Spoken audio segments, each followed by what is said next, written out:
let's continue constructing this transformation by means of cross ratio that maps three given points z1, z2 and z3 equals 0, I and negative I respectively to 0, 1 and 2, which we denoted W1, W2, W3. So we construct the cross ratio for the point Z, yes, and we can construct similar the cross ratio for points W, W minus W2 over W minus W3 multiplied by W1 minus W3 divided by W1 minus W2. This will be the cross ratio for the points W. Yes, so this will be cross ratio W, W1, W2, W3. This is the cross ratio. So we have constructed it. I had some errors there, so I corrected them. It will be W1 minus W3, 0 minus 2, divided by W1, 0, minus W2, 1. So the result, I divided by negative 1 will be negative 1. I multiply this term by negative 1, it will be negative z plus I divided by z plus I equals to, and negative 2 over negative 1 is 2, so it will be 2w minus 2 divided by w minus 2. So let's multiply by the denominators, and we will have denominator and denominator. So we will have negative zw plus z times 2, 2z plus iw and minus 2i equals what's on the other side of this equation, 2zw, z multiplied by w, minus 2z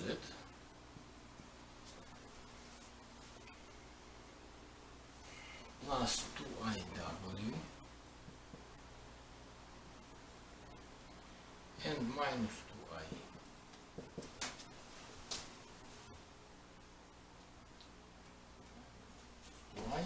So minus 2i and minus 2i cancel each other. We collect all the terms with w, bring them to the right hand side, so it will be 2zw plus another zw, it will be 3zw. What else do we have? Plus 2iw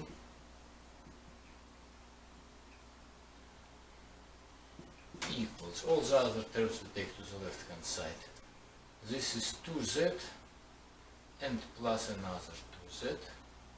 Oh, sorry, I said plus 2iw, but minus this one, yes?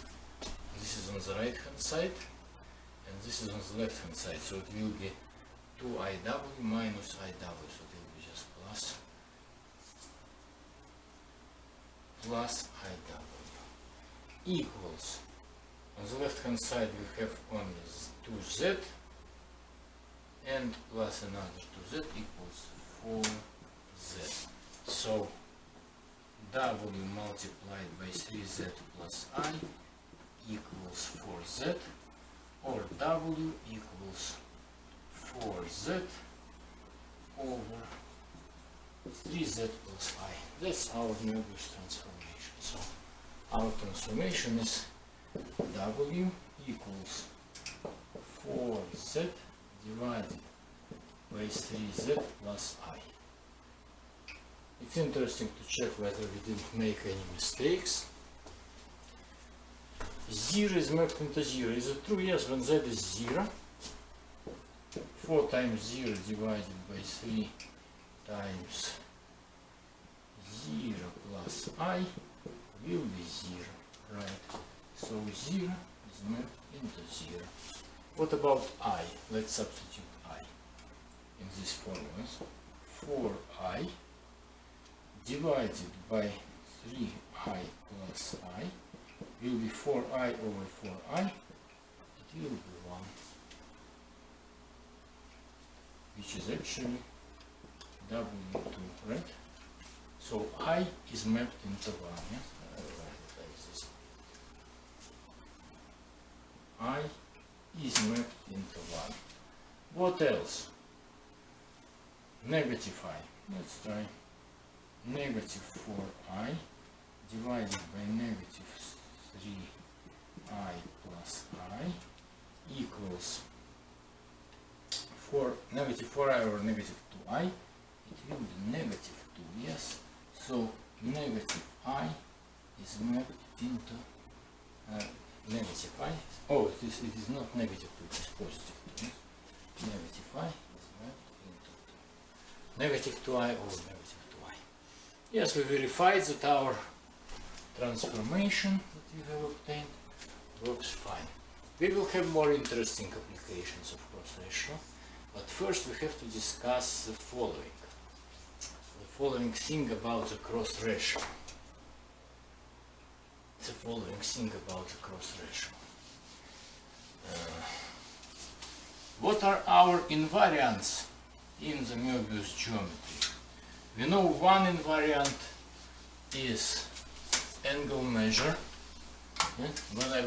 Why do I say angle measure, not angles? Because we need to have some numerical function, some function. So angle measure is a numerical function of geometrical figures. So it is one invariant of Moebius geometry. So invariance of Moebius geometry angle measure, and second invariant, you can guess by now probably, it's cross ratio.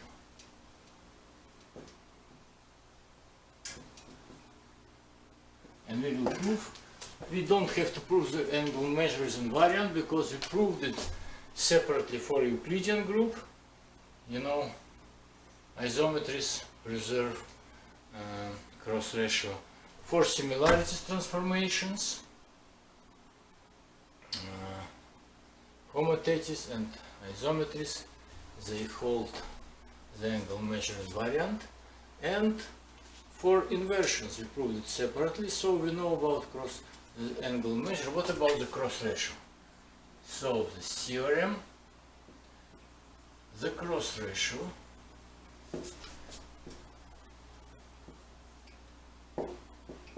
is invariant under the Moebius transformations, Moebius group of transformations. A proof. The proof. Let's consider some cross ratio. Let S equals Z, Z1, Z2, Z3 be some cross ratio, and T belongs to the Moebius group, be an arbitrary Moebius transformation.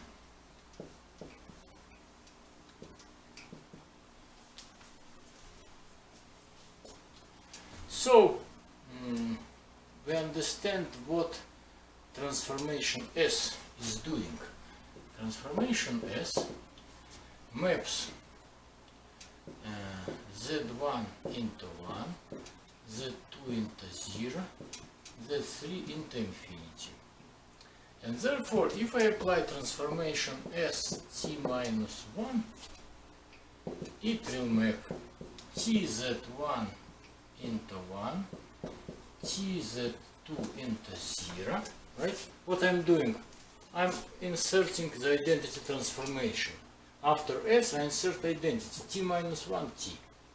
So that's what I do. But I can view it as s transformation st minus 1, mapping tz1 into 1, tz2 into 0, tz3 into infinity. Right? On the other hand, if I look at this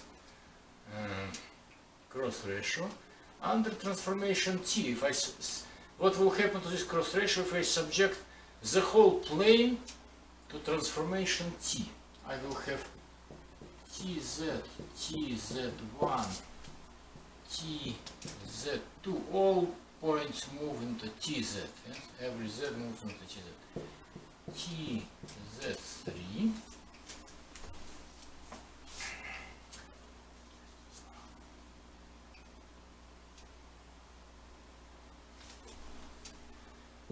equals. Now let's see what happens here. What happens here is that this point moves into 1, this moves into 0, and this moves into infinity. But a Moebius transformation that transforms, Moebius transformation that does it for a given 3 points must be unique.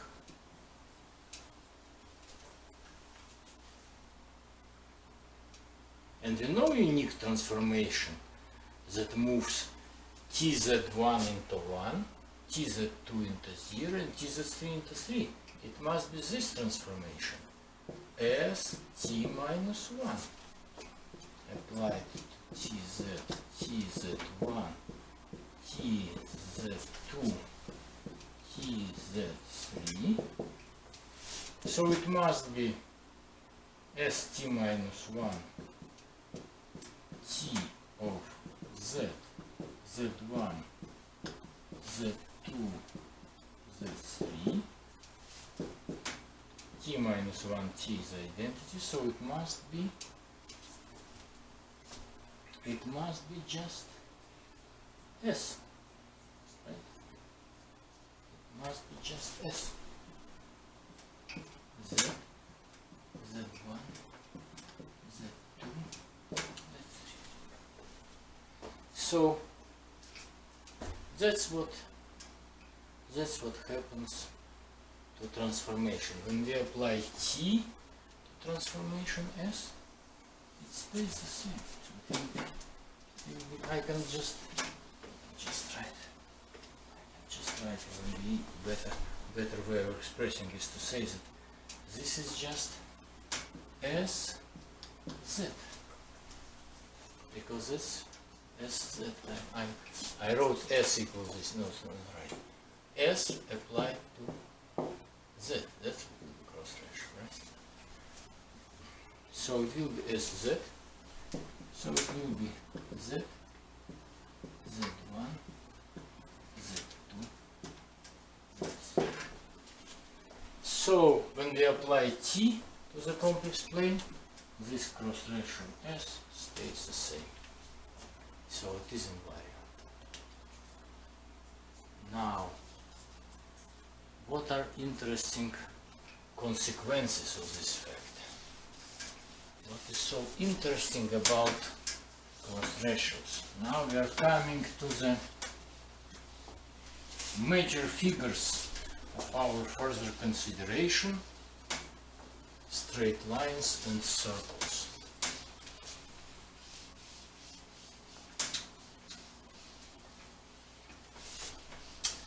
We will prove a theorem.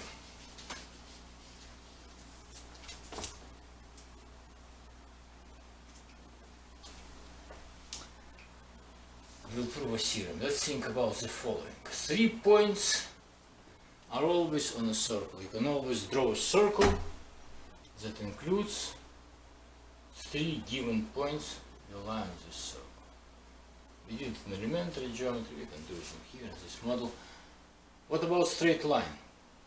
Straight line in ordinary setting in Euclidean geometry is always fixed uniquely by 2 given points. But in the extended complex plane we realize that every straight line is passing through 2 given points and always through the border point, through the boundary point of the extended complex plane through infinity. So a circle is always always contains 3 given points. A straight line always contains 2 given points and always infinity. Now, what about if we add another point? If to these 3 points we add another point. So that's a theorem that we are going to prove. A cross ratio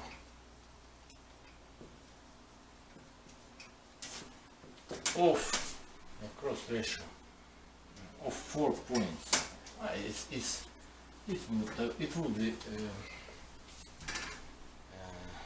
It would be too much to say, it would be superfluous to say 4 points. The cross ratio is always about 4 points. A cross ratio Z, Z1, Z2, Z3 is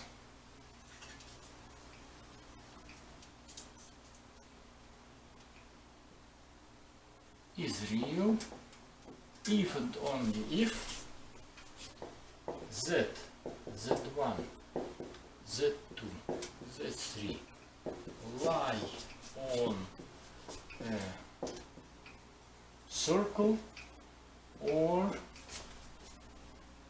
lie on I should better specify Euclidean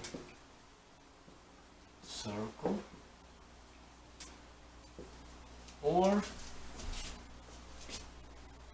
a Euclidean straight line.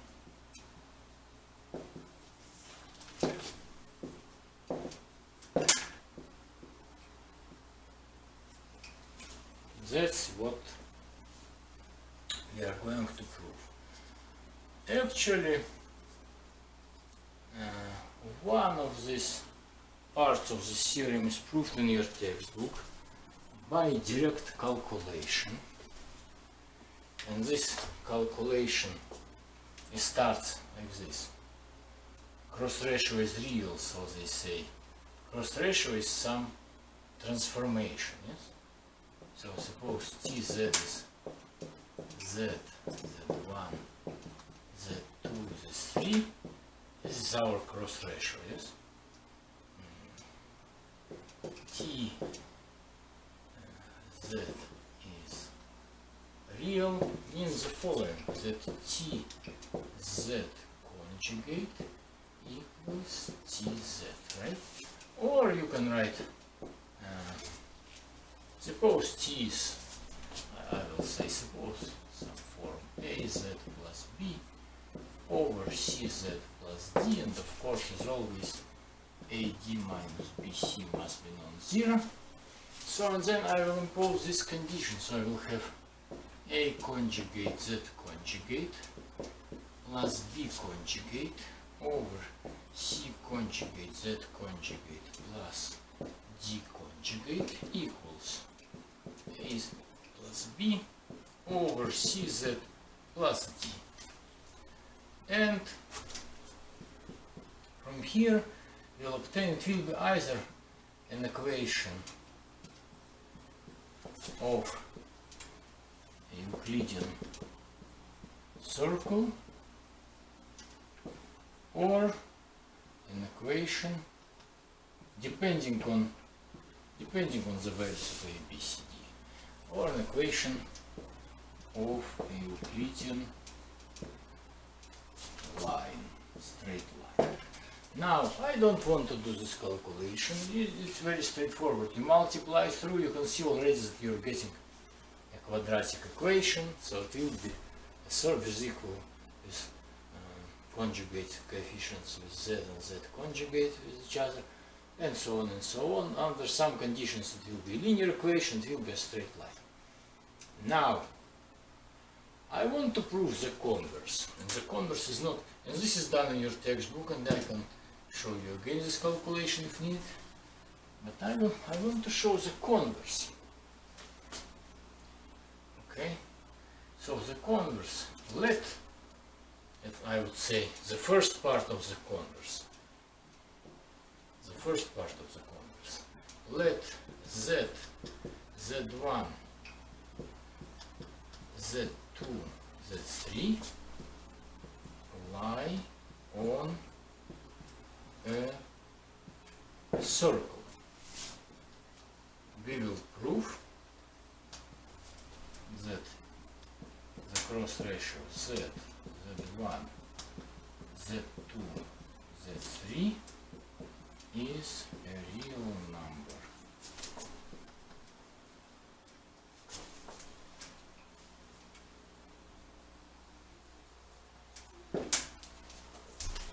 In particular, I would say, we will prove that the argument of z, z1, z2, z3 is equal to, there will be two choices, is 0 or pi. In either case, in this case, e to the power I0 is equal to 1. In this case, which is a real number, right? In this case, e to the power negative I0, e to the power, it may be pi or plus minus pi, e to the power I pi is equal to negative 1, which is also a real number. That will be our proof. It will be first part, second part will concern the straight line. So let's suggest these points are on a circle.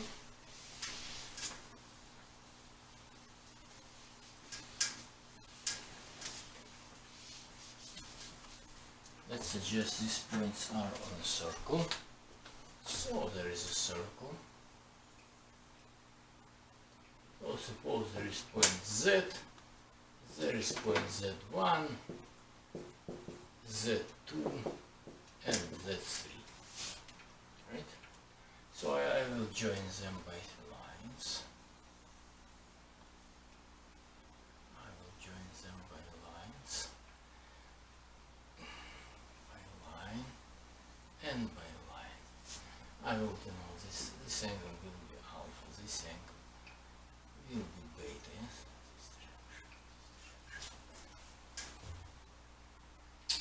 Now, the cross ratio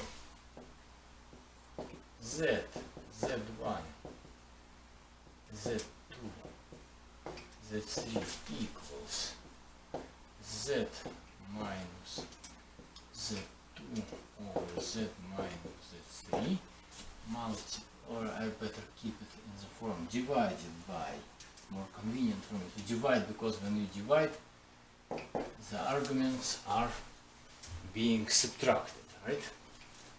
Divided by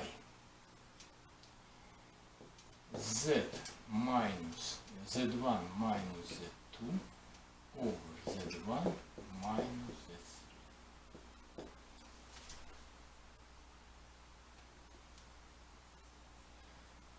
So that's the definition, yes? So the argument of Z, Z1, Z2, Z3 equals the argument of Z minus Z2 over z minus z3 minus argument z1 minus z2 divided by z1 minus z3. Right? In this case, that's our situation depicted here, and actually it will be the same in any other situation. Then this will be figure 1.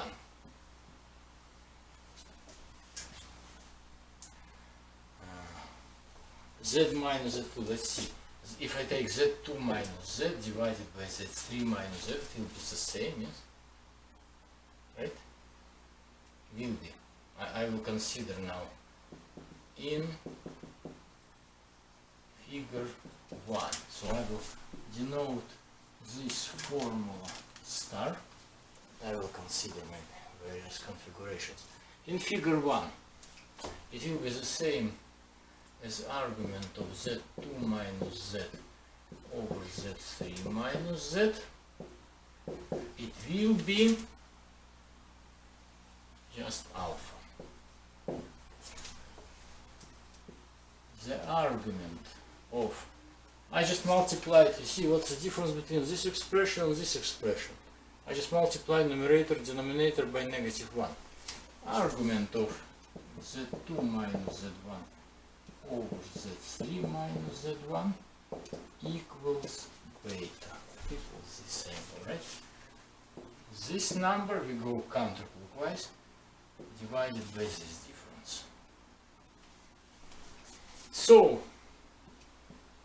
the argument of Z, Z1, Z2, Z3 in figure, I will write explicitly, in figure 1 will be alpha minus beta will be 0. Therefore, Z, Z1, Z2, Z3 is a real number. By the way, you can instantaneously prove the converse. You can instantaneously prove the converse, because if I will just make this remark right away. If for instance, these 3 points are always on one circle, yes? If Z does not belong to the circle of containing Z1,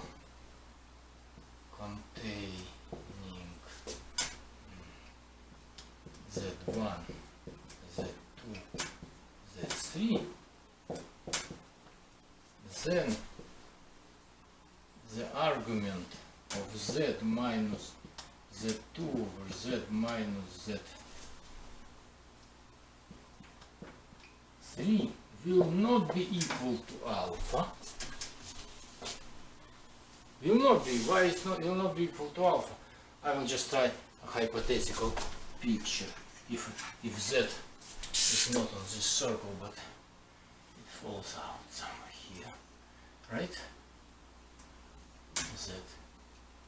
In this case, this will be some angle gamma, and this gamma is less than alpha, right? If I have a different configuration, I don't want to write all this. If I have this point in the interior of this circle, let's suppose Z is somewhere here, and this will be angle delta. Delta will be greater than alpha, right? So only in case, so in either case,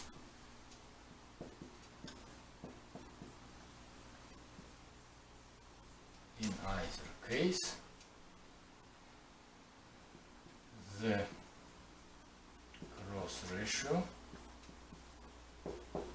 is not a real number. It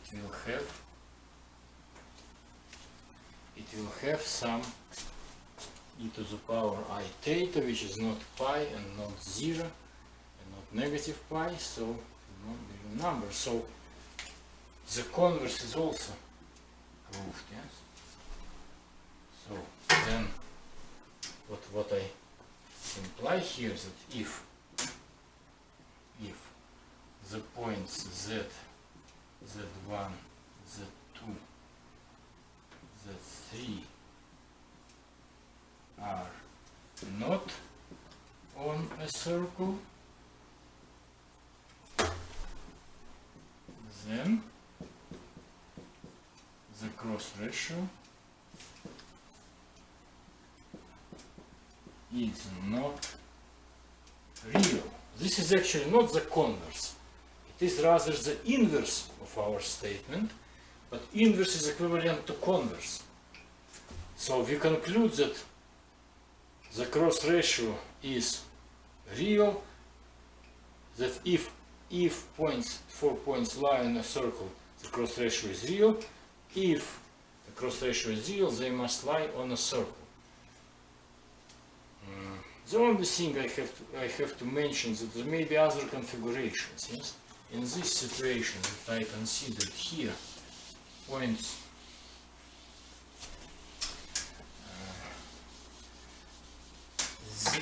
Z2 and Z3 were located near each other, we can consider situation when Z2 and Z3 is located in such a way that Z1 or Z are between them, but it will not change much. I will just briefly outline.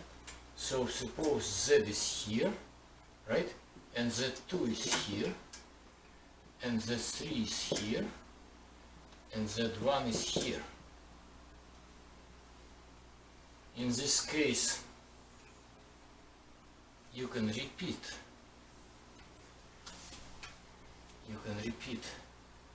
the consideration. This will be again alpha, right? And this will be, I will take the shortest, the smallest of this angle, from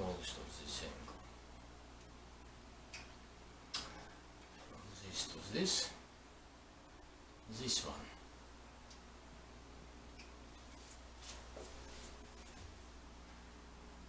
Right? So I will have the argument of Z, Z1, Z2, Z3 is the argument of Z minus Z2 over Z minus Z3 minus argument Z minus Z1 minus Z2 over Z1 minus Z3, right? And this angle is beta. Oh, this is actually, and if I take my previous notation, but it doesn't matter. So what happens in this case, right? In this case, it will be, this argument is alpha, and this argument you can consider it as Z3 minus Z1 over Z2 minus Z1,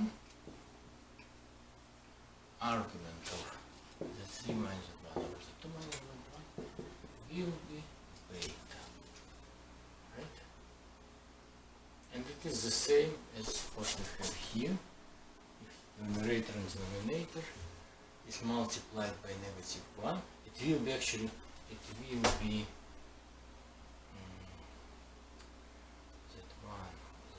minus Z3, so it will be actually Z3 minus Z1. It will be negative of the argument of this, yes? So if this is beta, then this angle negative beta, so it will be alpha minus beta, and it will be pi.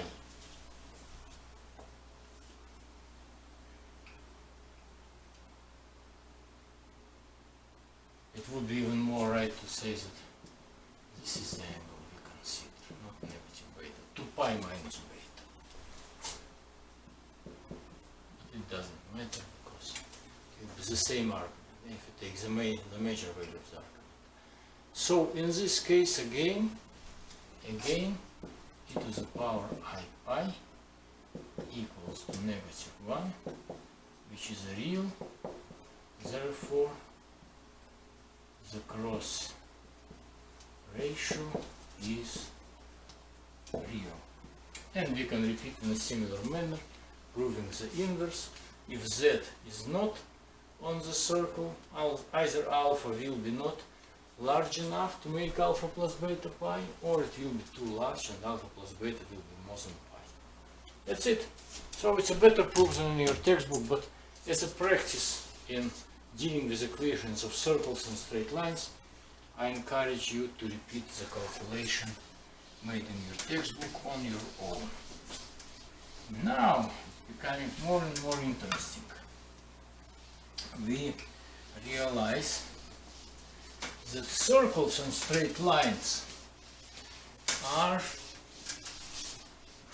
special figures in Moebius geometry, and actually in some ways there is not much difference between them, yes? Each of them is determined by 3 points. 3 points for a circle, 3 points, one of them always infinity for a line. And we will introduce a convenient notation. An Euclidean circle or a straight line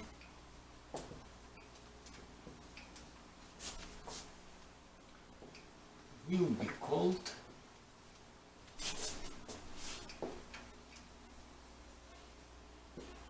a Cline.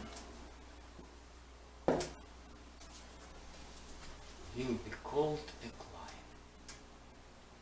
And you can prove why they are important. That you can prove a theorem that a Moebius transformation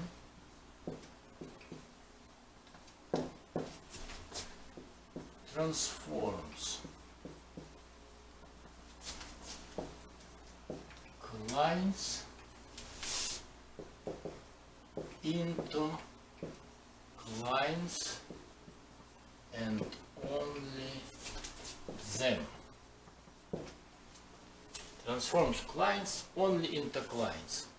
So it may be a circle into a circle, or a straight line into a circle, or a circle into a straight line, or what else do we have? A straight line into a straight line.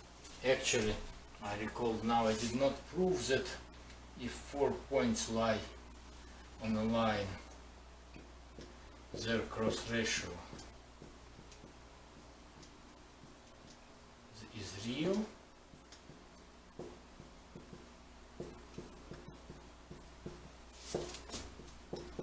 It's real in this case. It's very easy to prove just by viewing the argument again. View the argument of z, z1, z2, z3. It will be again 0 or pi, and you do it on your own. It's pretty easy to see these ratios. Now to complete this topic, I will prove this theorem. There is not much to prove. A Moebius transformation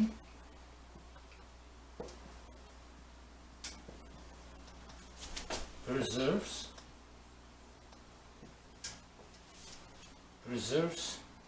cross ratios. So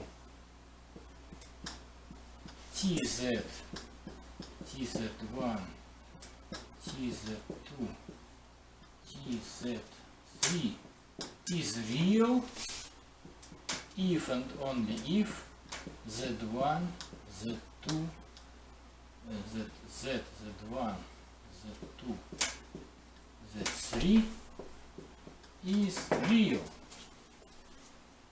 So, if the original transformation is real, so if z, z1, z2, z3 lie on a circle or straight line or on a line, then tz, tz1, tz2, tz3 will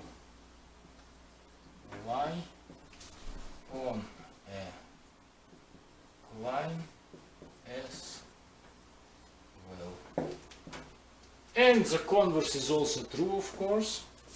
And the converse is also true if these four points do not lie on a Cline, their cross ratio will not be real, and this cross ratio will not be real as well. So it's always a Moebius transformation. The whole Moebius group transforms a Cline into a Cline, and we will have not necessarily a circle into circle or a line into line, but maybe any of these options, and we will see that it may be used for solving geometrical problems. We will consider it next time.